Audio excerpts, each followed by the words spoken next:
Welcome back to Eternal Arts Saber Mastery Series. I hope that you're ready. We're doing one final lesson here for techniques, for the first 10 techniques that you need to learn to be able to do the form properly. Now, with this next technique, we're going to be doing an upward slashing technique, otherwise known as an uppercut, but we're going to be doing it with the saber, of course, because saber. This one is going to be a little bit more flowy than what you're used to. Now, you can do these moves in place as all of this is applicable in place. It's similar to our spin, but it's not a spin, as we're using a full range of motion. Now, when we're doing this one, like I said, you may need a little more space than what you're used to, which is perfectly fine if you have the room. If you don't have the room, that's perfectly fine also. I'm messing with the mic, hold on. If you don't have room, that's perfectly fine also, as you can do all these techniques in place. Just make sure that you don't hit anything around you. You don't have to move forward, but you don't stand still. Yes, that makes sense. All right, well, let's get on to it. So with our blah, blah, blah, blah, blah, blah. With our upward slash, what we're going to be doing is we're going to be doing a cutting motion and a long, big motion here as uppercuts. Now, this is different than our spins here, which teach you how to flick the wrist and move into kind of faster uppercuts. With that said, we are going to be using some of the skills from the spin to maximize the minimum effort needed to do this move. All right, so take your space. What we're going to do first, we're going to do it in place here first without having to move your feet. So the first one I'm going to do is I'm actually going to face sideways from you first. That way you can see kind of my first arm movement here. So similar to the reverse spin where we're uppercutting here, I'm going to be pulling back here.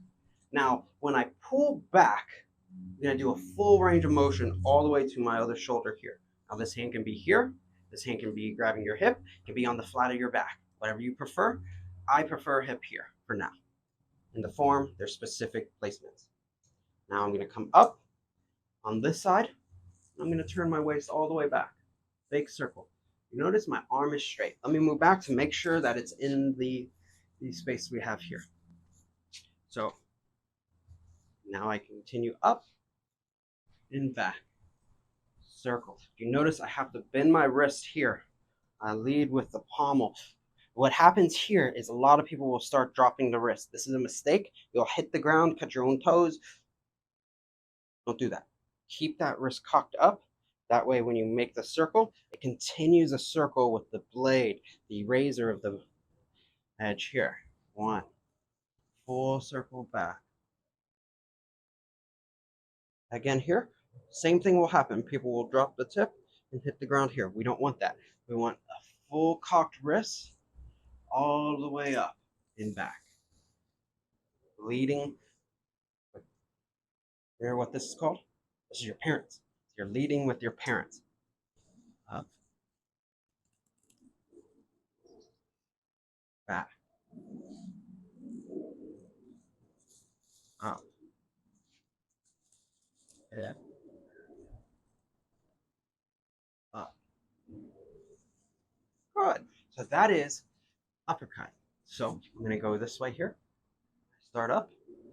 Pull back.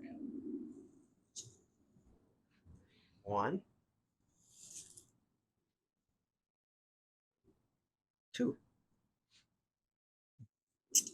If you notice, we're doing a reverse X cut.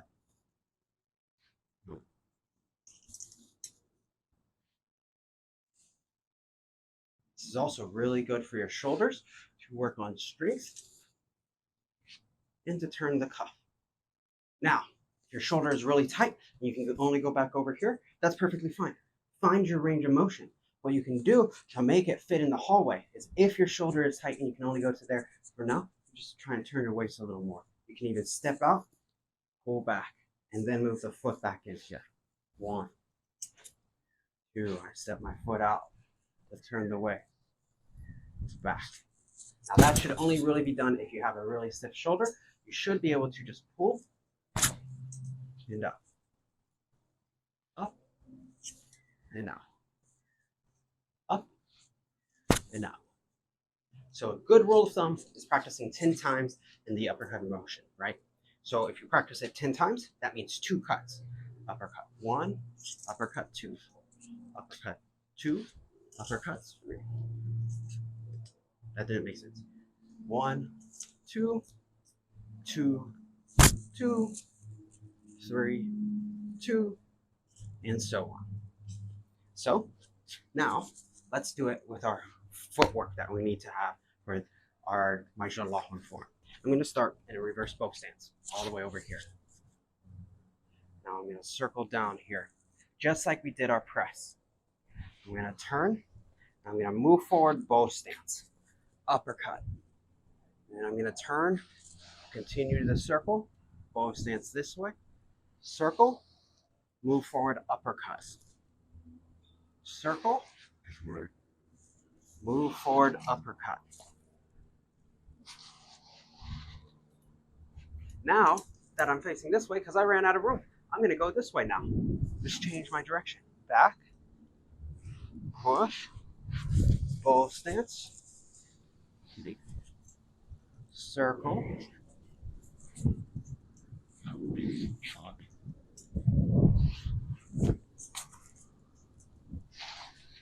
now here, one more time back this way. Circle down.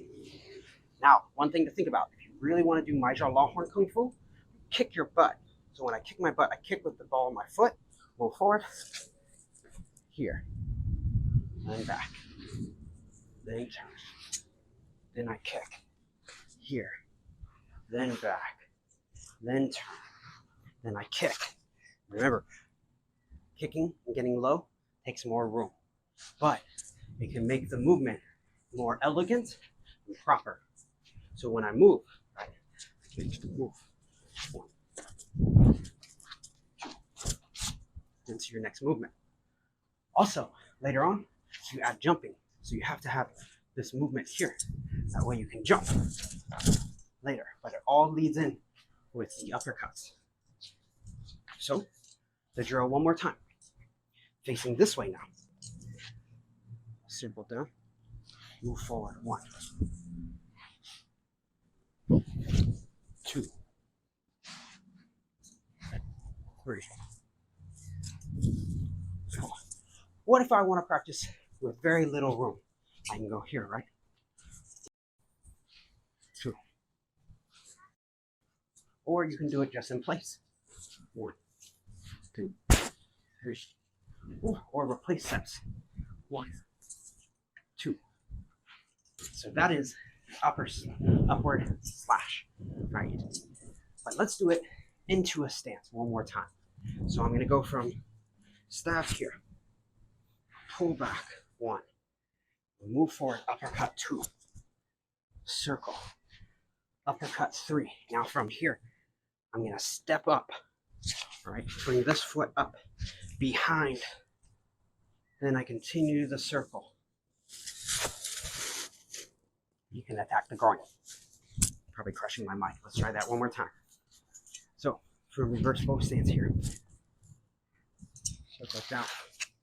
1, 2. Then I step up. When I step up, I continue the circle by dropping the tips. Up. Circle down. Now from here, I'm going to attack the groin, but I wait till the saber gets to here, then flick. Going forward for you. From here. 1. I'm going to do short steps because I know I don't have much camera room. 2. Now I'm going to step up behind here with my back foot. 3. And drop.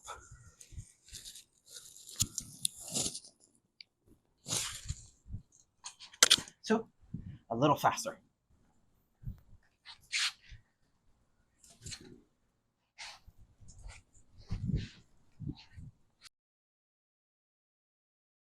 That is the upward slash. That is episode number 10.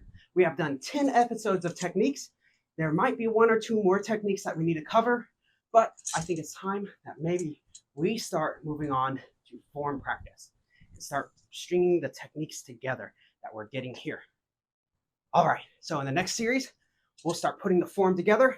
That way you have a full set to practice. After the form, we'll start diving a little more into applications. I hope you're enjoying this series. We're going to keep going, go all the way from the very beginning to the very end of sabers. I have Muay Dao lessons already planned and shot, and then I also have some double saber stuff we're going to do and techniques against spear and saber. And yeah, we're just going to do it all. All right, well, I'll see you in the next class.